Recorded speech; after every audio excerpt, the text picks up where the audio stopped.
Hello students, so in this video we are going to study about cyclic and non-cyclic photophosphorylation, the process of both of them, and also we'll discuss at the end of the video regarding the difference between cyclic and non-cyclic photophosphorylation, because you will find that these questions are frequently asked in the exams wherein they ask you about the difference between cyclic and non-cyclic. To get the clear concept about that, we will discuss it at the end of the video after doing the processes.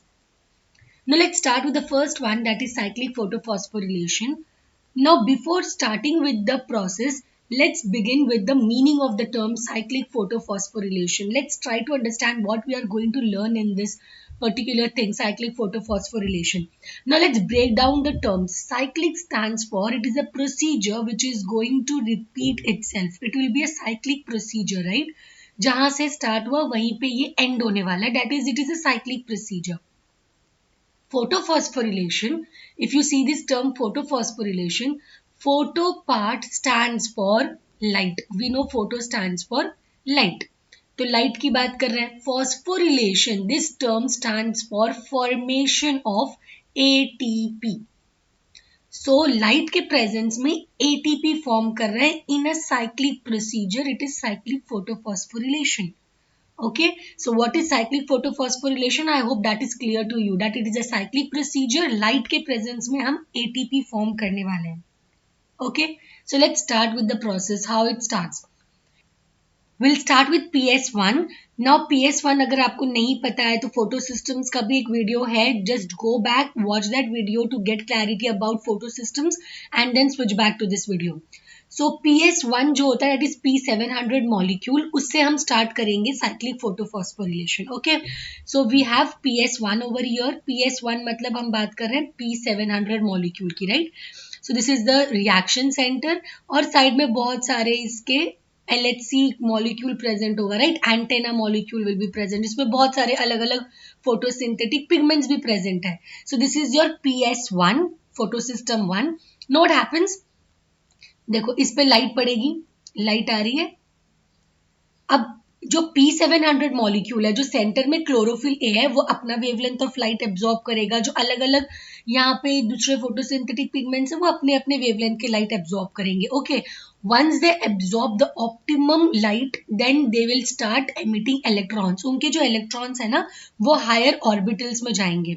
तो क्या होगा, यहाँ पर से P700 से जैसे यहाँ पर इन्होंने अपनी wavelength of light absorb कर ली, जो P700 molecule है हमारा, that will get एक्साइटेड, वो अपने एक्साइटेड स्टेट में जाएगा. ओके, सो पहली चीज है कि P700 एक्साइटेड स्टेट में गया. After reaching excited state it will emit electron. उसके इलेक्ट्रॉन हायर ऑर्बिटल्स में जाएंगे and it will transfer electron to the first acceptor of PS1 which is FRS. FRS is nothing but ferredoxin reducing substance. ठीक है, सो सबसे पहले electron जाएगा ferredoxin reducing substance के पास विच is FRS. सो यहाँ से क्वेश्चन ये भी आता है कि which is the primary acceptor of electron for PS1. So it is ferredoxin reducing substance. Okay, अब ferredoxin reducing substance reaches the excited state, then it will transform electron. It will transfer the electron to the next acceptor, that is ferredoxin. ठीक है, the next acceptor is ferredoxin. Ferredoxin will transfer this electron to the next acceptor, that is plastoquinone. ठीक है, ferredoxin will transfer the electron to plastoquinone. Plastoquinone will transfer this electron to the cytochrome complex. Cytochrome complex मतलब इसमें दो चीजें आती हैं, cytochrome B6 and cytochrome F. तो सबसे पहले प्लास्टोक्विनोन जो है वो साइटोक्रोम B6 के पास इलेक्ट्रॉन ट्रांसफर करेगा. Okay, the electron reaches to cytochrome B6, then cytochrome B6 will transfer this electron to cytochrome F. Okay, यहाँ तक आ गया. अब साइटोक्रोम F जो है वो इलेक्ट्रॉन ट्रांसफर करता है to plastocyanin. PC stands for plastocyanin. ठीक है, प्लास्टोसाइनिन के पास इलेक्ट्रॉन आ गया. This plastocyanin will return the electron back to reaction centre that is P700 molecule. तो देखो जहां से इलेक्ट्रॉन निकला था वहीं पर इलेक्ट्रॉन वापस रिटर्न आया, that is it is a cyclic procedure. अब लाइट के प्रेजेंस में तो हुआ था, लाइट तो आई थी स्टार्टिंग में, हमें देखा लाइट आई, इन्होंने एब्जॉर्ब किया। Where is ATP formation? तो एटीपी फॉर्मेशन यहाँ दो जगह होता है। प्लास्टोक्विनोन के बाद जब साइटोक्रोम B6 के पास इलेक्ट्रॉन जाता है तो यहाँ पर in this process ADP plus inorganic phosphate को आप कन्वर्ट करते हो into ATP। Okay, again cytochrome B6 से साइटोक्रोम F के पास गया, यहाँ पर फिर से ADP plus inorganic phosphate will give you ATP. Okay, ये दो जगह पर ATP फॉर्म होता है in these two steps. Okay, so this was about cyclic photophosphorylation. I hope it is clear to you. It is a cyclic procedure. ATP formed at two steps and light के presence में हुआ है. You have to remember the sequence also. पहले फेराडॉक्सिन reducing substance, सबसे पहले फेराडॉक्सिन reducing substance, उसके बाद फेराडॉक्सिन, उसके बाद प्लास्टोक्विनोन, बीच में cytochrome complex, and then plastocyanin. Plastocyanin return back the electron to P700. Okay. Now let's move on to non-cyclic photophosphorylation. अब non-cyclic photophosphorylation, again the term stands for the same things. Photo stands for light, phosphorylation stands for ATP formation. And non-cyclic क्यों? क्योंकि ये non-cyclic process है। यहाँ पर आप देखोगे electron वापस से रिएक्शन सेंटर के पास नहीं आने वाला है। So one more thing which you have to remember here is, ये जो नॉन साइक्लिक फोटोफॉस्फोरिलेशन है ना, इसी का दूसरा नाम है Z scheme. So if they ask you about Z scheme or if they ask you about non-cyclic photophosphorylation, it's the same thing. Okay, so it is also called as Z scheme. Now before starting this, one more thing, आपको पता है this particular sacs, this stacks, right, जो granum form करते हैं, individual को हम thylakoid कहते हैं, राइट। सो अगर मैं इंडिविजुअल थाइलोकॉइड यहाँ पे देखती हूँ, this is the individual thylakoid, हमें पता है जो क्लोरोफिल पिगमेंट्स हैं वो थाइलोकॉइड के मेम्ब्रेन में है, right. Now, if you don't know about the location of chlorophyll pigments, please go back, watch the video, get that clarity, and then come back to this video. सो जो thylakoid का membrane होता है, membrane consist of photosynthetic pigments, ये हमें पता है। Membrane जो है, मेम्ब्रेन के पास पिगमेंट्स है। ये जो अंदर का पार्ट है दिस इज ल्यूमेन, और जो बाहर का पार्ट होगा this will be stroma, chloroplast का stroma, right. So this is about the thylakoid, the membrane, lumen, stroma.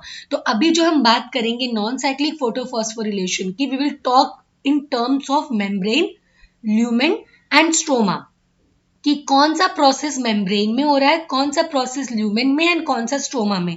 Because if you know about all these things तो यहाँ के जो क्वेश्चन है वो सॉल्व करना बहुत ईजी हो जाएगा।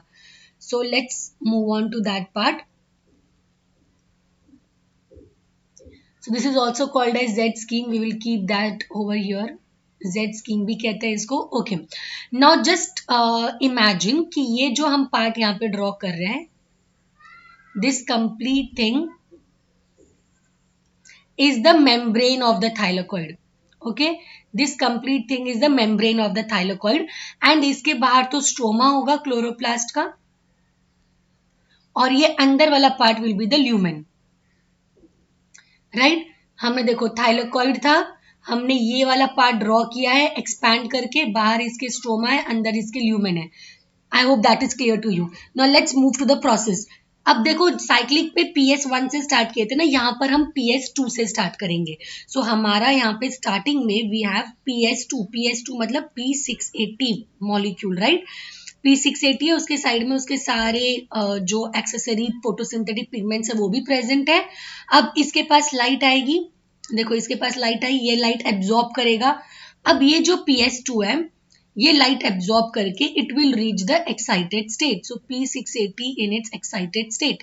After this what happens is P680 जो है इलेक्ट्रॉन ट्रांसफर करता है to the primary acceptor of PS2, the primary electron acceptor of PS2, which is pheophytin. PH is pheophytin. Pheophytin is the primary acceptor of electron of PS2. Okay, pheophytin. Pheophytin actually PS2 का ही एक modified form है. Okay, it is a modified form of PS2. तो अगर आपको options में when question is asked from this in MCQs, तो अगर ऑप्शन में आपको फियोफैक्टिन नहीं दिखता है, they will not give you pheophytin in the option, तो आप अंडरलाइन करोगे या आप मार्क करोगे प्लास्टोक्विनोन को, because the next electron acceptor after pheophytin is plastoquinone. Electron गया प्लास्टोक्विनोन के पास. Plastoquinone will transfer the electron back to, अभी जो पीछे देखा था हमने साइटोक्रोम कॉम्प्लेक्स, राइट. तो यहाँ पे फिर से साइटोक्रोम B6 के पास इलेक्ट्रॉन आएगा, साइटोक्रोम B6 इलेक्ट्रॉन देगा साइटोक्रोम F को, फिर ये इलेक्ट्रॉन जाएगा प्लास्टोसाइनिन के पास. वही जो पीछे हुआ था साइक्लिक में, सेम चीज यहाँ पर नॉन साइक्लिक में भी हो रही है, ठीक है. बट यहाँ पर जो प्लास्टोसाइनिन है, ये इलेक्ट्रॉन वापस रिटर्न नहीं करेगा to the reaction centre. Plastocyanin gives the electron to PS1, P700. देखो ये PS1 है एक्सेसरी पिगमेंट्स के साथ. अब प्लास्टोसाइनिन जो है electron, instead of returning back to P680, it will give the electron to P700.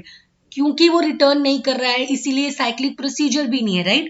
ये इलेक्ट्रॉन गया P700 के पास, इसके पास लाइट भी आई, तो it will absorb the light. Electron इसको मिल ही गया है. तो अब ये जो इलेक्ट्रॉन है, ये इलेक्ट्रॉन जाएगा एंड यहाँ पर P700 will reach its excited state. फिर इलेक्ट्रॉन जो है वो जाएगा to the primary acceptor, that is ferredoxin reducing substance. ठीक है, फेरेडॉक्सिन रिड्यूसिंग सब्सटेंस इलेक्ट्रॉन दे देगा फेरेडॉक्सिन को.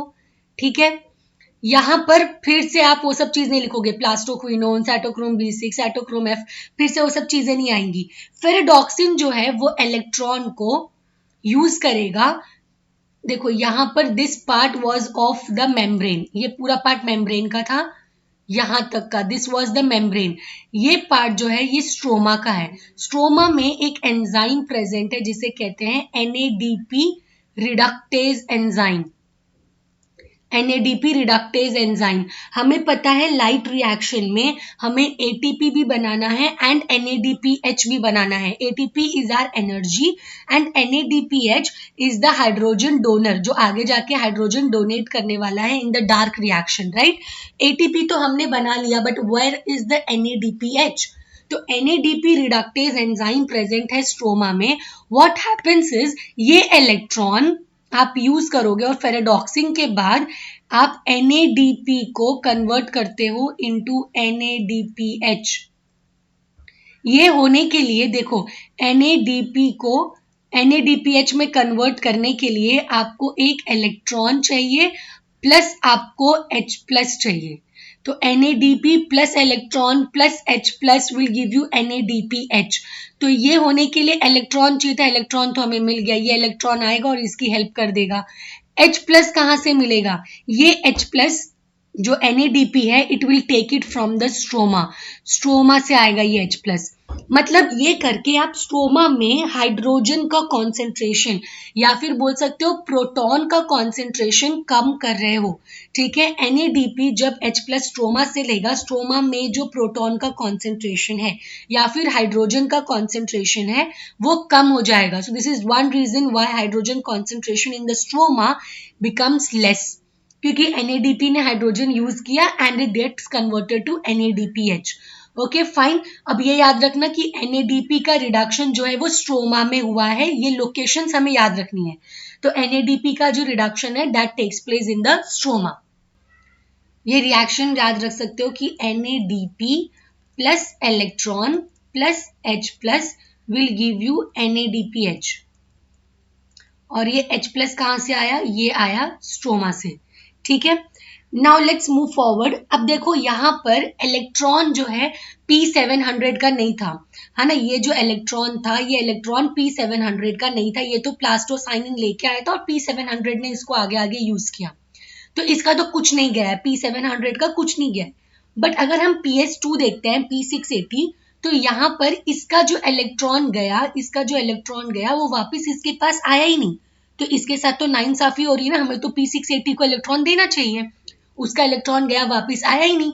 तो इसलिए यहां पर P680 के पास इनसाइड द ल्यूमेन, देखो ल्यूमेन में हो रहा है प्रोसेस, ये भी याद रखना है।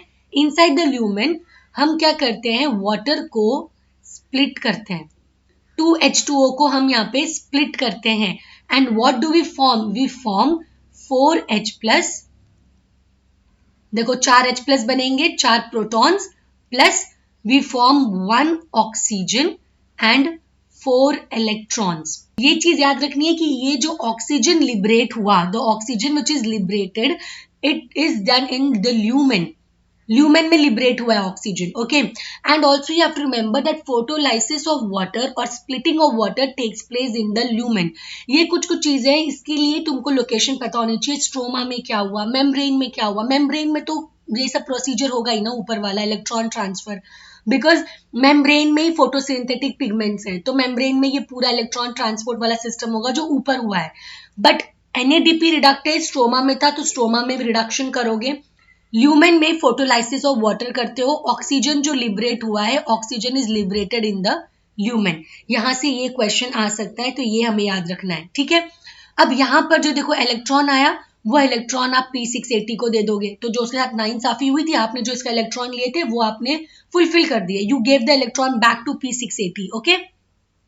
प्लस ऑक्सीजन लिबरेट हुआ, एंड यहां पर ल्यूमेन में 4H प्लस, 4 प्रोटॉन्स इंक्रीज हो गए, तो स्ट्रोमा के कंपैरिजन में ल्यूमेन में और ज्यादा H प्लस आ गए। एक तो आपने फोटोलाइसिस ऑफ वाटर करके ल्यूमेन में, देखो ल्यूमेन में आपने वाटर स्प्लिट करके हाइड्रोजन का कॉन्सेंट्रेशन बढ़ाए, first reason was water. Second reason, इसका कॉन्सेंट्रेशन ज्यादा हुआ बिकॉज NADP ने स्ट्रोमा में से इलेक्ट्रॉन यूज किया, स्ट्रोमा में से प्रोटॉन यूज किया, स्ट्रोमा में से H प्लस यूज किया, तो इसलिए ल्यूमेन में कॉन्सेंट्रेशन H प्लस का बढ़ गया। प्लस वन मोर थिंग, ये जो यहाँ पे प्लास्टोक्विनोन है ना, यहाँ पे जो प्लास्टोक्विनोन है, यहाँ पर इसकी अपनी एक साइकिल चलती है, ठीक है। ये अपने आप में रिड्यूस होता है और वापस से प्लास्टोक्विनोन बनता है, वो हमें पढ़नी नहीं है साइकिल इसकी क्या हो रही है। क्या याद रखना है, ये प्लास्टोक्विनोन स्ट्रोमा में से H प्लस लेता है एंड ये वापस से ल्यूमेन में फेंक देता है उस H प्लस को, स्ट्रोमा में से H प्लस लेता है, देखो बाहर वाला पार्ट, ये वाला पार्ट तो स्ट्रोमा है ना, तो ये स्ट्रोमा में से H प्लस लेता है और ल्यूमेन में ट्रांसफर कर देता है। So the third reason why H plus concentration is increased in the lumen is because of plastoquinone. Plastoquinone H plus बाहर से स्ट्रोमा से ले रहा है एंड ल्यूमेन में ट्रांसफर कर रहा है। एंड ये 3 रीजंस आपको हेल्प करेंगे when you will learn about ATP synthesis, okay. Now let's move on to the next part, that is difference between cyclic and non-cyclic photophosphorylation. पहला वाला cyclic वाले में हमने सिर्फ एक ही फोटो सिस्टम बनाया था, राइट, सिर्फ PS1 था। non-cyclic में PS1 भी था, PS2 भी था, है ना। पहले स्टार्ट हुआ PS2 से, देन PS1। साइक्लिक में सिर्फ ATP बना था, है ना, सिर्फ ATP सिंथेसिस हुआ था, NADP तो बना ही नहीं वहां पर। नॉन साइक्लिक में ATP भी बनता है और NADP H2 भी बनता है। H2O splitting does not take place in cyclic photophosphorylation. वहां पर फर्स्ट वाले प्रोसेस में हमने वाटर स्प्लिट किया नहीं, बिकॉज जो इलेक्ट्रॉन गया वो वापस से रिटर्न हुआ था। बट नॉन साइक्लिक में हमने H2O स्प्लिट किए थे, वाटर स्प्लिट किए थे, बिकॉज इलेक्ट्रॉन वापस नहीं आया था। साइक्लिक में there was no requirement of electron from outside, हमें बाहर से इलेक्ट्रॉन चाहिए ही नहीं था। नॉन साइक्लिक में क्योंकि वो इलेक्ट्रॉन रिटर्न नहीं हुआ, तो हमें बाहर से इलेक्ट्रॉन चाहिए था, है ना, P680 को। The conditions in which cyclic photophosphorylation takes place are anaerobic conditions, बिना O2 के कंडीशन में, या फिर poor CO2 अवेलेबिलिटी में, या फिर लो लाइट कंडीशंस में साइक्लिक प्रोसीजर हो जाएगा, ठीक है। बट नॉन साइक्लिक को कौन से कंडीशंस चाहिए, देखो it needs aerobic condition, O2 चाहिए, इसको CO2 भी ज्यादा चाहिए और इसको लाइट भी ज्यादा चाहिए, ठीक है। साइक्लिक वाले को तीनों चीजें कम कम एंड नॉन साइक्लिक को तीनों चीजें ज्यादा, O2, CO2 and light. Okay, so these were all the difference between cyclic and non-cyclic photophosphorylation. Take a screenshot of this or note down the points because these points are very important. Do like the video, share it with your friends, subscribe to the channel, and thank you for watching.